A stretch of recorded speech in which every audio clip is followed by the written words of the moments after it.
Hoy hablaremos sobre la actitud. ¿Qué tan importante es la actitud? En la situación de los modelos actuales, en los modelos actuales de educación, se trabajan principalmente dos: el conocimiento. El conocimiento, como si fuera el Dios, en la educación debe estar muy ampliado, y la alta concentración de la disciplinariedad, quiere decir de la fragmentación del conocimiento en pequeñas partes o pequeñas disciplinas que deben ser profundizadas. Pero desde el punto de vista de la educación holística, esta fragmentación de los modelos educativos provoca un cambio en actitud. Quiere decir, la actitud está prácticamente excluida del currículum educativo, del currículum de las universidades, y esto causa que los egresados tienen conocimiento, sobre todo de las universidades, que se concentran en esta fragmentación o esta exacerbación del conocimiento. Mientras más detallado y más profundo, mejor, según ellos, pero provoca egresados que tienen alto grado de conocimiento, alto grado de desarrollo intelectual, pero falta de actitud. Desde el punto de vista de los empleadores, la actitud es uno de los requisitos básicos para un profesionista exitoso. ¿Qué es la actitud? Hay muchas definiciones. Algunos definen la actitud como una disposición mental y neurológica que se organiza a partir de una experiencia y ejerce una influencia directriz sobre las actividades del ser humano. También otros definen la actitud como asociación entre objetos actitudinales. Prácticamente cualquier aspecto de la vida social depende de la actitud y de las evaluaciones de esos objetos. Algunos definen la actitud como una cosa que debe ser aprendida, y normalmente una de las características de una actitud, una vez adquirida, que tienen bastante estabilidad. Quiere decir, los egresados que tienen actitud correcta permanecen en esta actitud en cualquier circunstancia del trabajo. Por esto la actitud es altamente valorada, pero es interesante que en la misma fragmentación de la educación provoca una ausencia de modelos pedagógicos que pudieran influir, informar esta actitud. Los egresados tienen muchas aptitudes que son, digamos, capacidades prácticas, pero no tienen actitud. Y a la aptitud sin actitud provoca un profesionista que pierde motivación, un profesionista que tiene baja autoestima, un profesionista que tiene baja capacidad de colaborar, trabajar en un equipo, tiene baja conciencia social, y en consecuencia se disparan una serie de antivalores que podemos determinar como falta de actitud. Podríamos definir la actitud como una postura para enfrentar las diferentes situaciones que se presentan en la vida. Quiere decir, el rostro diario siempre lo das con tu actitud. Cómo te pones enfrente un problema para resolverlo y cómo ayudas a colaborar a los demás. Algunos consideran la actitud como una característica sin sustancia, lo que es incorrecto, porque cualquier actitud está ligada a una parte de la realidad. Se desarrolla a través de introyectos, a través de experiencias externas que se interiorizan dentro del individuo. Por eso es importante incluir en el modelo educativo, número 1, espacios de reflexión; número 2, colaboración en equipo, trabajo en equipo; número 3, en materias o seminarios integrativos que tengan la capacidad, digamos, de interconectar los diferentes saberes hacia una transdisciplinariedad. ¿Qué es la transdisciplinariedad? Edgar Morin lo define como un conocimiento que abarca, un conocimiento integral que abarca todas las disciplinas, las rebasa y las unifica en el sentido de la vida, ya sea vida humana o ya sea vida cósmica. La transdisciplinaridad es importante porque da a los alumnos, a los egresados, la capacidad de interconectar diferentes aspectos de los problemas complejos y les da la posibilidad de trabajar con una actitud correcta, una actitud global, una actitud que entiende los problemas no solamente en su característica tópica, quiere decir que en su característica muy concreta, sino también sabe relacionar el problema específico con los diferentes contextos, ya sea humanos, ya sea naturales, ya sea químicos, biológicos, físicos, pero también conceptos cósmicos o conceptos sobre el destino de la humanidad o destino de una nación, destino de un individuo. Algunos psicólogos dividen la actitud en tres partes. Una parte cognitiva, quiere decir que para que se elabore una actitud debe haber una representación cognitiva del hecho, del objeto. Tiene que haber un reconocimiento por parte del intelecto.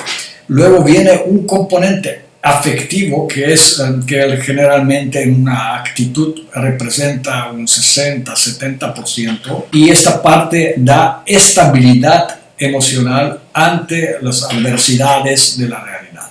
Y el tercer componente es un componente conductual, quiere decir cómo se transfiere esta actitud en conducta. Ahora, la educación estructural, la educación fragmentaria, la educación que divide todo en pequeñas parcialidades, generalmente insiste en los valores, pero los valores son generalmente impuestos de fuera, impuestos por un modelo religioso, impuestos por ciertos dogmas organizacionales o ciertos paradigmas organizacionales. El egresado, cuando entra a una organización, recibe una especie de reglamento, qué es lo que debe hacer, lo que no debe hacer, descripción de puesto de trabajo. Bueno, esa es la parte, digamos, que rige su conducta institucional. Pero eso no asegura de ningún lado la correcta actitud, quiere decir cómo enfrenta este reglamento o cómo lo adopta o cómo lo adapta a su manera de pensar y cómo resuelve las diferentes pequeñas inflexiones que pueden producirse durante su trabajo en la organización. Quiere decir, si tenemos una correcta elaboración del componente conductual, nos asegura temporalmente que la persona va a cumplir con ciertas reglas, pero si falta la parte afectiva, si falta la parte cognitiva y finalmente si falle esta actitud, entonces vamos a tener un empleado incapaz de resolver conflictos institucionales, conflictos grupales, va a ser incapaz de administrar correctamente la parte que le toca en la empresa, va a ser un empleado poco productivo, un empleado que probablemente va a pasar horas chateando, contestando, viendo TikTok, hablando con sus amigos, haciéndose loco a la hora de cumplir una tarea, y esta falta de actitud va a provocar una baja respuesta en la productividad. Y ahora vemos cómo una parte tan aérea como es la actitud, una actitud puede afectar todo lo demás. Los egresados de las universidades fragmentarias tienen alto conocimiento y alta inteligencia, hablan idiomas, pasaron por los tests de inteligencia y generalmente están muy sólidos en esta parte, pero la parte de actitud los inhabilita y los pone en desventaja, una desventaja importante frente a personas que no estudiaron en universidades caras, que incluso no estudiaron en ninguna universidad, pero tienen la actitud. Entonces, el empleador sabe muy bien que si tiene posibilidad de contratar un egresado de cualquier escuela, puede ser una escuela un poquito de más bajo nivel en cuanto al rating, ¿no? Y en cuanto al costo de las colegiaturas, menos estructurada, pero más vivencial, con más posibilidad de interactuar directamente desde la carrera con la realidad, realizar algunas prácticas o realizar algunas actividades en la comunidad, trabajar en equipo, tener espacios de reflexión, tener espacios para desarrollar su habilidad de socialización de manera correcta. Este tipo de alumno va a tener ventaja competitiva frente a uno que salió de una universidad muy cara, muy estructurada, con mucho énfasis al conocimiento, pero sin la actitud, sin la posibilidad de enfrentarse correctamente con los diferentes problemas que va a tener en su desempeño laboral y el desempeño de la vida. La primera relación en el desarrollo de la sociogénesis es el aspecto social de la actitud.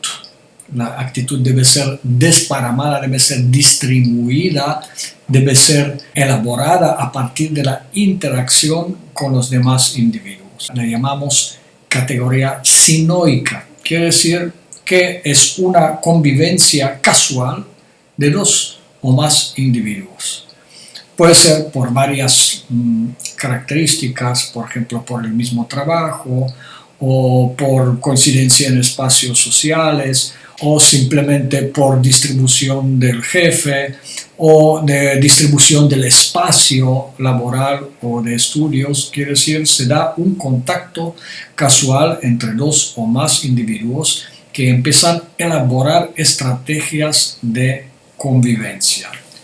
La única relación de ellos es simplemente que coincidieron en tiempo y espacio, en un lugar, en unas circunstancias, y simplemente desarrollan cada uno su actividad sin una coordinación. La segunda relación que se observa en la sociogénesis de la actitud es una relación comensalista, quiere decir, dos o más individuos coinciden en un lugar buscando la misma información o el mismo alimento o la misma atención de alguna otra tercera parte, quiere decir, son una especie de confluencia de dos o más personas que tienen un objetivo similar, no común, pero similar.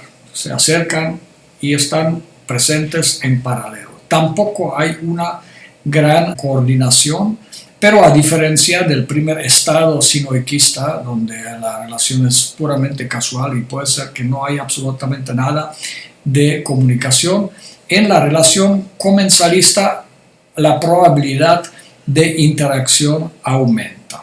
La tercera fase de la sociogénesis de la actitud incrementa la posibilidad de la colaboración y se llama inquilinismo.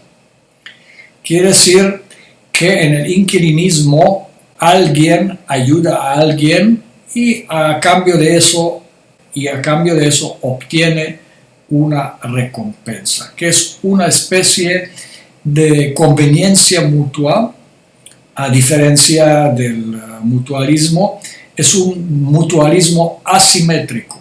Puede ser asimétrico o puede ser simétrico, pero ambas posibilidades se presentan. Es una colaboración entre dos o más individuos donde uno presta un servicio y otro hace una contraprestación. La cuarta fase se llama dulotismo y ese término está derivado de conceptos biológicos observados principalmente entre los insectos sociales, pero no solamente entre ellos. El individuo abandona una parte de sus funciones, ya sea físicas, intelectuales, mentales, emocionales, espirituales, realizando consumos o introyectos completos de eso.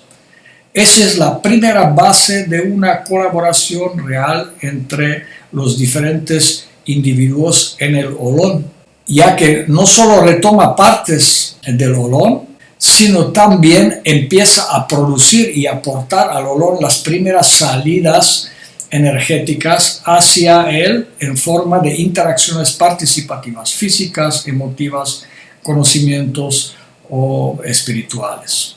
Finalmente, la quinta fase evolutiva se denomina simbiótica y consiste en una confluencia plena con el Olón, donde el individuo se involucra como un miembro pleno del Olón, disfrutando sus aportaciones y aportando a la vez, empujando el Olón hacia nuevas expansiones u horizontes, de acuerdo a su productividad, capacidad creativa, y esta puede diferenciarse en diferentes niveles. Epigónica, donde el individuo repite mecánicamente o reproduce a pie de letra los paradigmas establecidos. Puede ser la fase creativa, donde el individuo hace aportes parciales o enriquecimientos al paradigma. Puede ser un nivel de genio, donde el individuo empuja el paradigma prevalente en el Olón hacia nuevos horizontes o nuevas situaciones, nuevas dinámicas.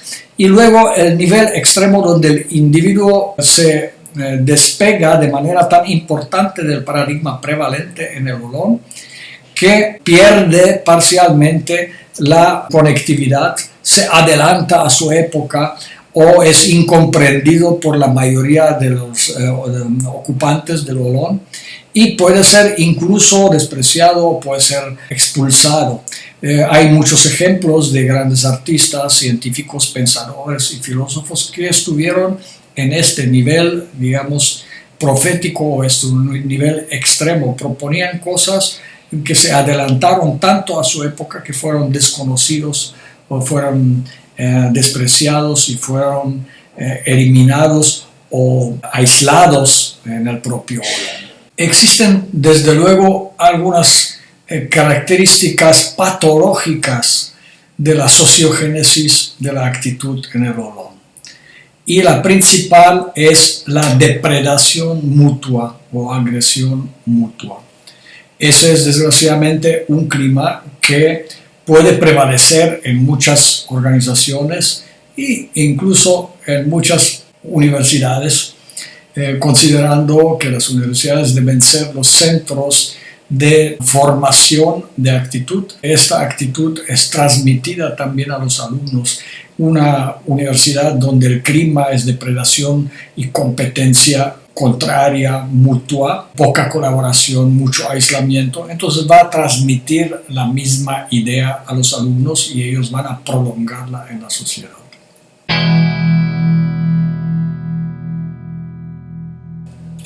El modelo de la educación holística forja un alumno de quien emana una motivación ante la vida, es alegre con su sentido de esperanza, un alumno con deseo de acompañar y estar acompañado por los demás, que tiene un gran sentido de comunicación y apertura hacia los demás sin prejuicios, con la capacidad de pensamiento complejo, con la capacidad de pensamiento holístico que puede desarrollar transdisciplinariedad en cuanto a colaboración con los demás y comprensión de los diferentes fenómenos de la vida y de la naturaleza. Un alumno que comprende y entiende el conjunto de estructuras sociales, religiosas, artísticas, culturales y otras que caracterizan una sociedad compleja en su característica de aldea global, pero también prepara un alumno con responsabilidad social que no pierde su capacidad de indignación ante las injusticias, ante la falta del deseo de cambiar y mejorar a la sociedad.